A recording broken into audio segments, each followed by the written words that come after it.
Please welcome to the stage Mr. Devin Freeman, Governor Tim Walz, and President Bill Clinton.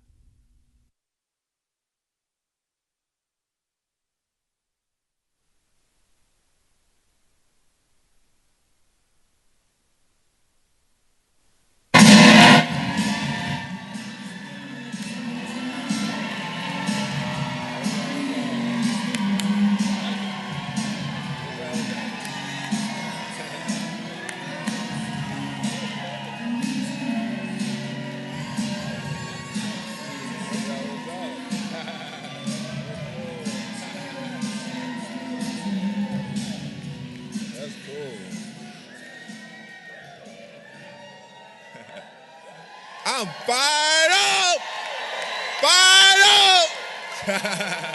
and ready to go. Hello, everyone. My name is Devin Freeman. I'm a senior at the illustrious North Carolina Central University here in Durham. And today, because my generation needs and deserves leaders who are looking out for our future. Vice President Harris and Governor Walz are leaders that are fighting not only for me, my community, but also my generation.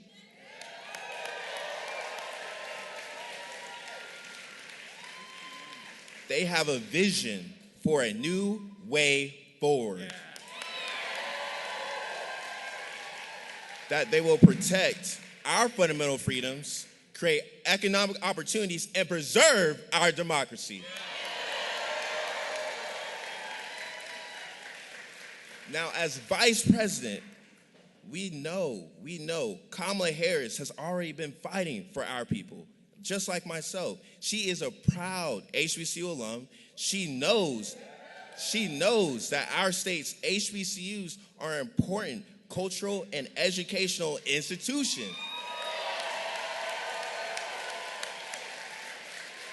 That drives innovation, research, and economic mobility. Vice President Harris, alongside President Biden, have invested a record $17 billion in our nation's HBCUs. And delivered one of the largest increase in Pell Grant program on over a decade. Now, meanwhile, Donald Trump would be a disaster for students. We have to realize his Project 2025 agenda for a second term includes extreme plans to eliminate the Department of Education. And then also take away from the Head Start program, diverting funding away from public schools and rescinding student loan forgiveness programs. The economists agree that his plan would hurt the economy and raise costs, which is not something my peers and I want to deal in this generation.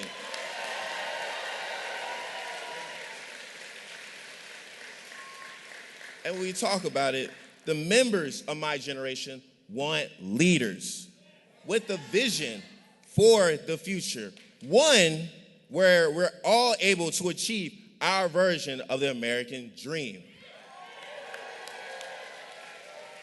With Vice President Harris, we know that she was fighting to give us more opportunities, to make it easier to get an education, to make it easier to get a good paying job, and to start a small business.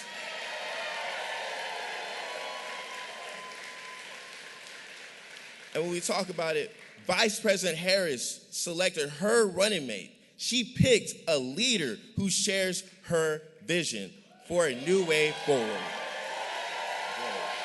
You did. And he has always been fighting for working people and students like myself.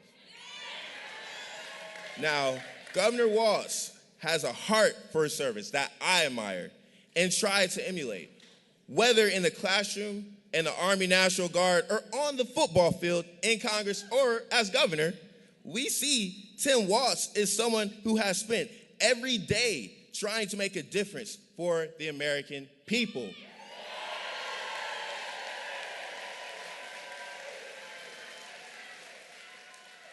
And let me tell you a few things that he has done as governor. He has signed the largest tax cut in Minnesota's history, lowered the cost for the middle-class families, stood up for our fundamental freedoms, just to name so many of his accomplishments. Now, today's the day, North Carolina.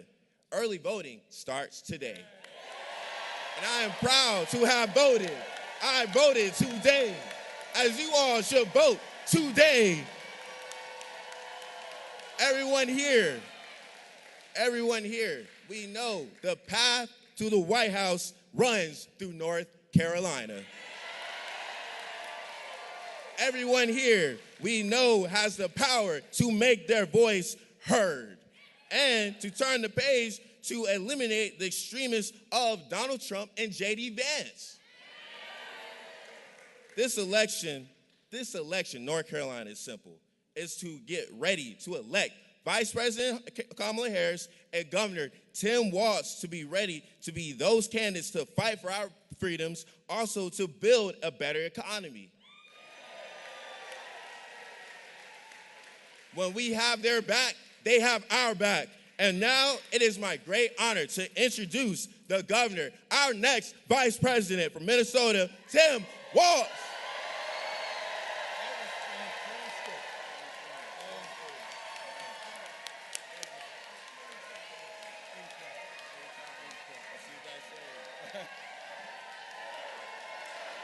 Oh, thank you. Well,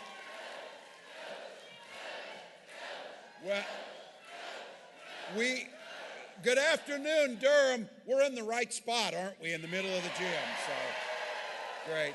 Well, I don't know about all of you. We're going to get through this election, have President Harris when we're done with this thing, but I got to tell you, listening to Devin, our future is bright. You see it here. Our future is bright.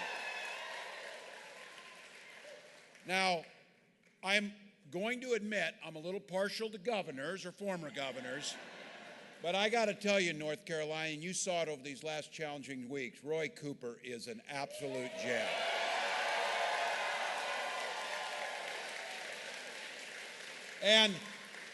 And you grow them well down here because those are pretty big shoes to fill, but I'll tell you what, Josh Stein's going to do just fine doing that.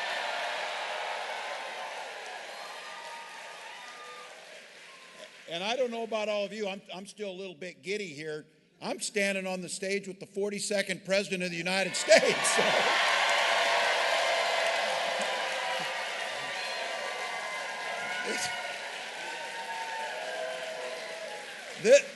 This is the comeback kid. This is a guy who knows a little bit something about being an underdog and being underestimated a bit. But I think you'd be hard-pressed to find anybody that understands politics or the American people better than Bill Clinton. And somebody...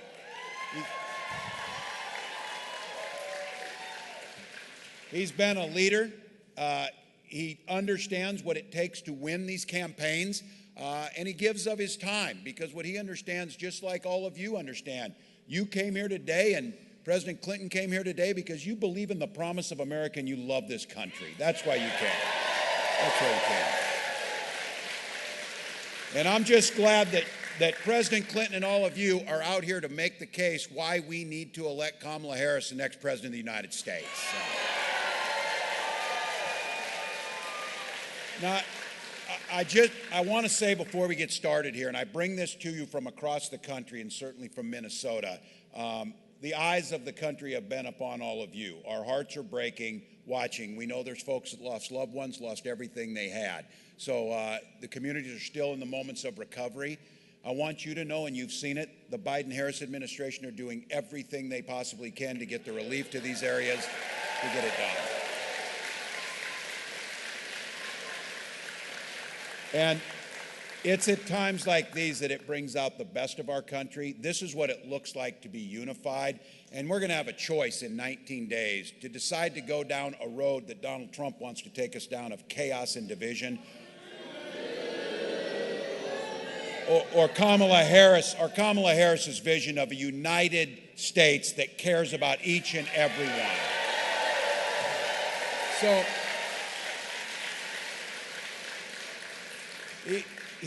we're going everywhere. Kamala and I are going everywhere. Between the two of us, we're about regulars on Fox News now. We're just going out there, whatever. But Donald Trump's not going many places, and there's a reason why. He finally came out yesterday, and he did a little town hall on Univision. I don't know if some of you saw this.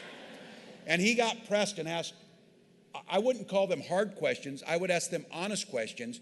And they asked him, why are you and J.D. Vance making up stories about people who are in this country legally, putting them at risk, spreading disgusting, untrue stories about folks in Springfield, Ohio, Aurora, Colorado?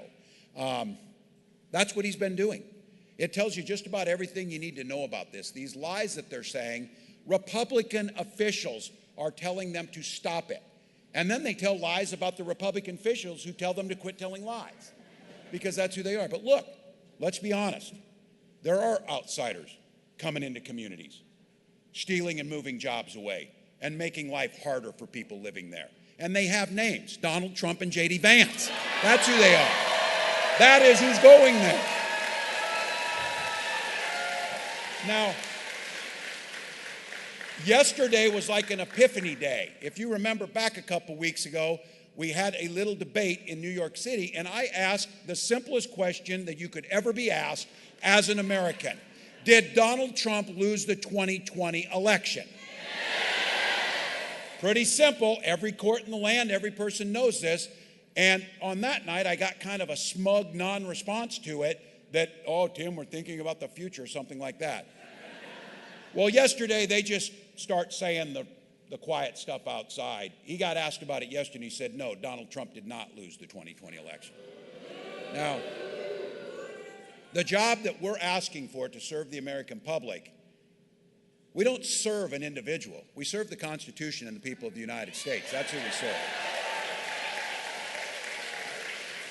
J.D. Vance made it clear. His fealty is to Donald Trump, not the people of this community or any community across the country. But look, here's the good news. He is never going to be vice president, and Donald Trump is never going to be president.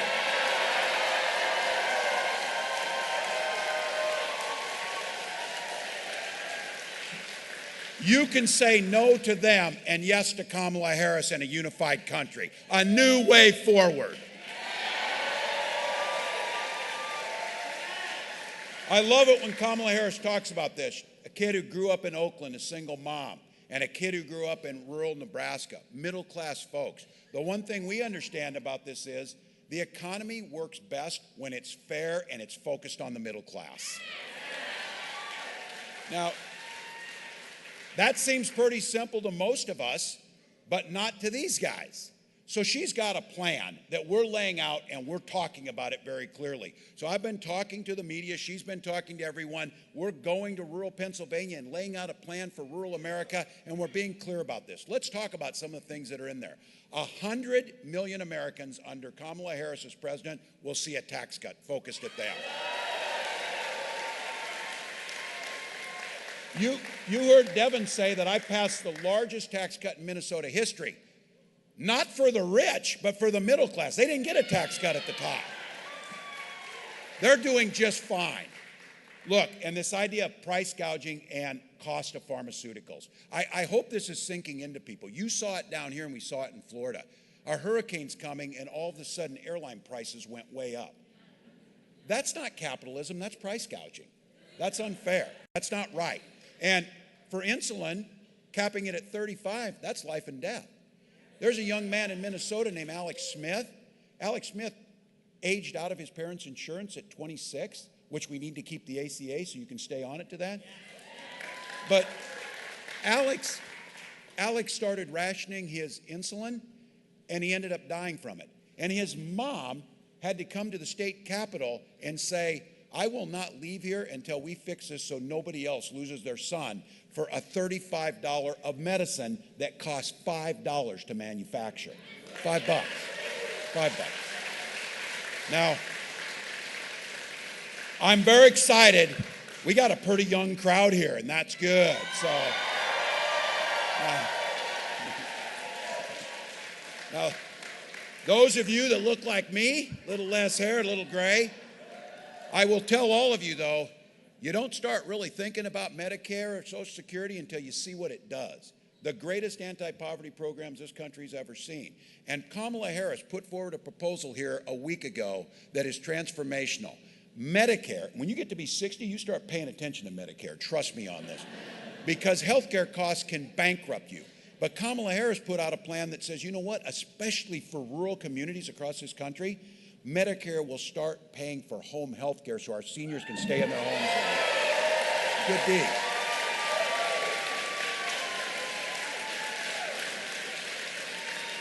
And whether it's affordability on college or whether it's young folks and the rest of us trying to buy a home, building 3 million more affordable homes and down payment assistance to let people get in those homes. The down payment is what keeps us out of the homes. By doing the tax credit and allowing it to go forward, more people can buy homes across this country. Build wealth.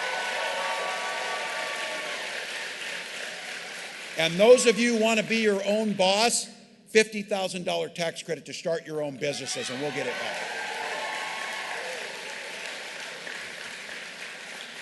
President Clinton probably remembers this. We had an incredible senator from Minnesota who we lost in a plane accident way too young, named Paul Wellstone. And Paul Wellstone taught us a lot of things, but Paul Wellstone simplified the economy and made things so clear to this with a saying he had. He said, it's just simple, folks. We all do better when we all do better. That's what we're talking about. We know some folks have a tough go at it. Things get difficult for some folks. That's why earlier this week, Vice President put out and released agenda, an opportunity for black men. Look, there's no denying in this country that there are historical and systemic barriers that put up that stop people. There is no reason that home ownership rates for black families and white families should be so different, because that's generational wealth that cheats the next generation. We know that.